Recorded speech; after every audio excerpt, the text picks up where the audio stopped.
अस्सलामुअलैकुम रहमतुल्लाहि व बरकातुहू। दोस्तों, मैं मोहम्मद रियाज़ अहमद ख़ान मोटिवेशनल स्पीकर आपके सामने एक बहुत अच्छी स्टोरी लेकर हाजिर हूँ और मैं समझता हूँ कि आज की स्टोरी आपकी ज़िंदगी में बहुत बड़ा इनकलाब लाएगी। दोस्तों, हम और आपने सुन रखा है कि कहते हैं ना कि जो दूसरों के लिए गड्ढा खोदता है वो पहले खुद ही उस गड्ढे में गिरता है। इस मुहावरे को हमने बहुत दफ़ा सुन रखा है, लेकिन इसका दूसरा रुख भी समझने की आज कोशिश करेंगे। कहते हैं कि जो दूसरों के लिए गड्ढा खोदता है वो खुद गड्ढे में गिरता है। तो बिल्कुल इसी एतबार से जो दूसरों की खुशियों के लिए काम करता है, अल्लाह खुशियाँ भी उसे पहले देता है। हकीकत में इस बात को समझने की ज़रूरत है। आज हम अपनी खुशियों के लिए बहुत कुछ कर रहे हैं, लेकिन ये भूल गए हैं कि हम दूसरों के लिए खुशियाँ बांटने का ज़रिया बन जाएंगे तो अल्लाह ताला हमारी ज़िंदगी में बहुत सारी खुशियों को लाता रहेगा। हम दूसरों को खुश करने की कोशिश करेंगे, दूसरों के दिल की हम खुशी का बायस बनेंगे तो अल्लाह हमारी ज़िंदगी में, हमारे दिलों में खुशियों ही खुशियों को भर देगा।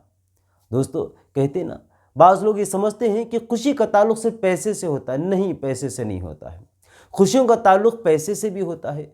खुशी बांटने का ताल्लुक़ खाना खिलाने से भी होता है। खुशी बांटने का ताल्लुक़ पानी पिलाने से भी हो सकता है। खुशी बांटने का ताल्लुक़ कपड़े बनाने से भी होता है। खुशी का मतलब किसी की मदद करना भी हो सकता है। खुशी का मतलब किसी का रास्ते आसान करना है। खुशी का मतलब किसी का बोझ उठाना होता है। किसी को खुश करना है तो उसकी मुश्किल को आसान करना होता है। चाहे वो इंसान हो या दूसरी मखलूक़ात हो, उनके साथ बेहतर रवैया अपनाते हैं तो उससे जो खुशी उन्हें मिलती है उससे ज़्यादा खुशी का ज़रिया अल्लाह हमारी ज़िंदगी में पैदा कर देता है। दोस्तों, इस वजह से हमेशा अगर हम अपनी ज़िंदगी में खुशियाँ देखना चाहते हैं तो कोशिश करें हर एक के आंगन में खुशियों का बीज बोने की कोशिश करें। हर एक की ज़िंदगी में खुशियाँ पैदा करने का ज़रिया बनने की कोशिश करें, तब जाके हमारी ज़िंदगी में खुशहाली ही खुशहाली होगी। लेकिन हम सिर्फ अपनी ज़िंदगी की तरफ देख रहे हैं, न पड़ोस का ख्याल है, न दाएँ बाएँ लोगों का ख्याल है, न अपना न गैरों का ख्याल है। कोशिश करें हम दूसरों को खुश करने की कोशिश करेंगे तो अल्लाह ज़िंदगी में हमारी खुशियाँ ही खुशियाँ लाता रहेगा। एक बुज़ुर्ग का कहीं से गुज़र हो रहा था, गर्मा का ज़माना था, गर्मी बहुत शिद्दत की थी और एक आदमी दरख्त के नीचे बैठकर ठंडे ठंडे मिट्टी के शिकोरियों में पानी बेच रहा था। जब वो बुज़ुर्ग वहाँ से गुज़रने लगे अपने साथियों के साथ तो उस पानी बेचने वाले ने कहा कि हज़रत, मेरा पानी ख़रीद लीजिए, सुबह से किसी ने पानी नहीं ख़रीदा। अगर पानी नहीं बिकेगा तो मैं अपने बीवी बच्चों के लिए मैं कुछ ले नहीं जा पाऊँगा खाने के लिए। वो बुज़ुर्ग पलटे और फट से करीब आए, कहा कि एक शिकोरी कितने की? उसने कहा कि 4 आने की एक शिकोरी है। बस वो बुज़ुर्ग धड़ धड़ धड़ मुसलसिल 2-4 वो शिकोरी पी लिए और उससे पैसे अदा करके जब पलटे तो उनकी एक साथी ने कहा कि हज़रत, आज तो आप रोज़ा थे और आपने रोज़ा तोड़ दिया जानते बूझते। कहा हाँ मुझे मालूम है, लेकिन मैं नफिल रोज़ा रखा हुआ था।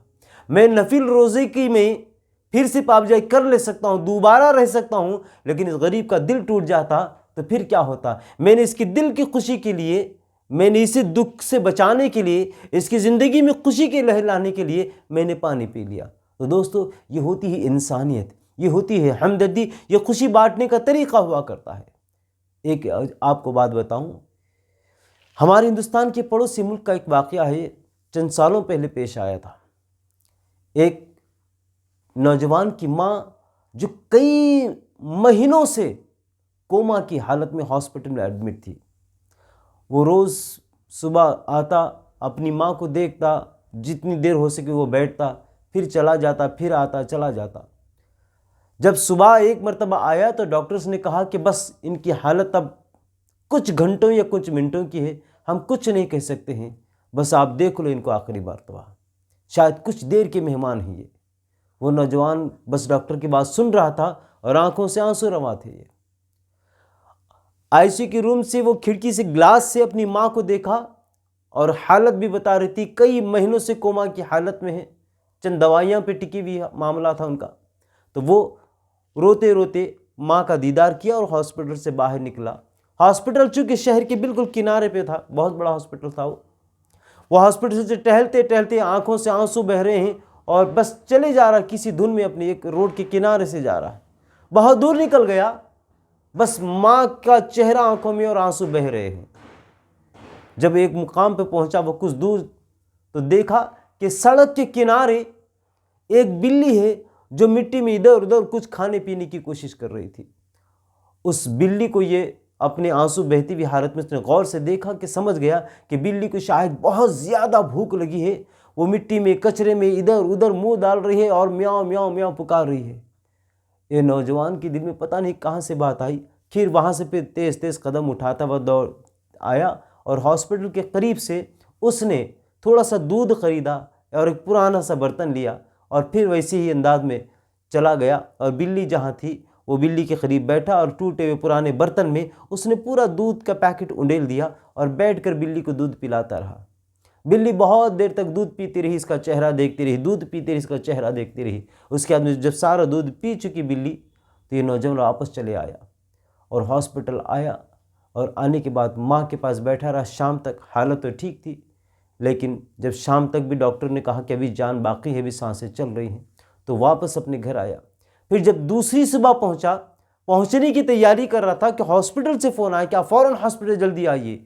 ये नौजवान की आंखों से बेतहाशा आंसू रवा हो गए, शायद मेरी माँ का इंतकाल हो गया, इस वजह से डॉक्टर से मुझे फ़ौरन आने के लिए कहा है। जब ये नौजवान हॉस्पिटल पहुंचा तो इसकी माँ बेड पे बैठे बैठे स्टाफ से बातें कर रही थी।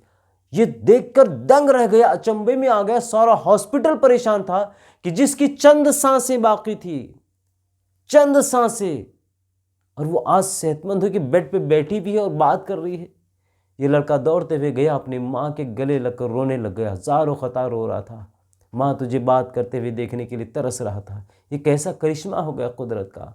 माँ ने कहा बेटा मुझे कुछ याद नहीं है, लेकिन हाँ मैं जब होश में आई उससे पहले की एक बात मेरे जहन में है। बस मैं एक मंजर देख रही थी कि खुले आसमान के नीचे एक बिल्ली थी जो हाथ उठाकर अल्लाह की बारगाह में कह रही थी, ए अल्लाह इसने मुझे खुश कर दिया, तू इसे खुश कर दे।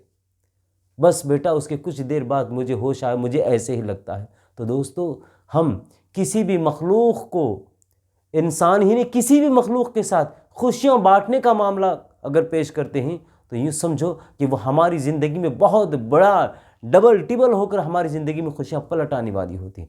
इसलिए हमेशा दूसरों की बेहतरी का सोचें, दूसरों की बेहतरी के ख्याल को जहन में लाते रहें। इसलिए कहते हैं तुम इतने गरीब हो कि किसी को कुछ नहीं दे सकते हैं, तो कम से कम हर एक से मिलने वाले से मुस्कुरा कर मिलो। मुस्कुरा कर मिलना भी सदक़े का सवाब तुम्हें दिलाता है।